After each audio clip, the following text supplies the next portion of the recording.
ഏട്ടാ മോഹിനിയേട്ടാ മനസ്സിലോ? മോഹിനിയാട്ടാ എടി നേരം പോലെ ഒരു സിനിമാറ്റിക് ഡാൻസ് പോലും അറിയില്ല. പിന്നെയാണ് ഇപ്പൊ അവളുടെ മോഹിനിയാട്ടം. അതല്ല, ഭരതനാട്യം 2.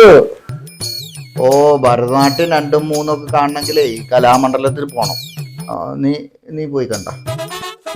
അതല്ല, സൈജു കുറുപ്പിന്റെ മോഹിനിയാട്ടം. സൈജു കുറുപ്പിന്റെ മോഹിനിയാട്ടാ? ഈ സിനിമാ നടന്മാരൊക്കെ ഇപ്പൊ മോഹിനിയാട്ടവും കുച്ചിപ്പുടിയൊക്കെയാണോ കളിക്കണേ? ഇങ്ങനെ പോയപ്പോ കലാമണ്ഡലത്തിലുള്ളവരൊക്കെ എന്ത് ചെയ്യും?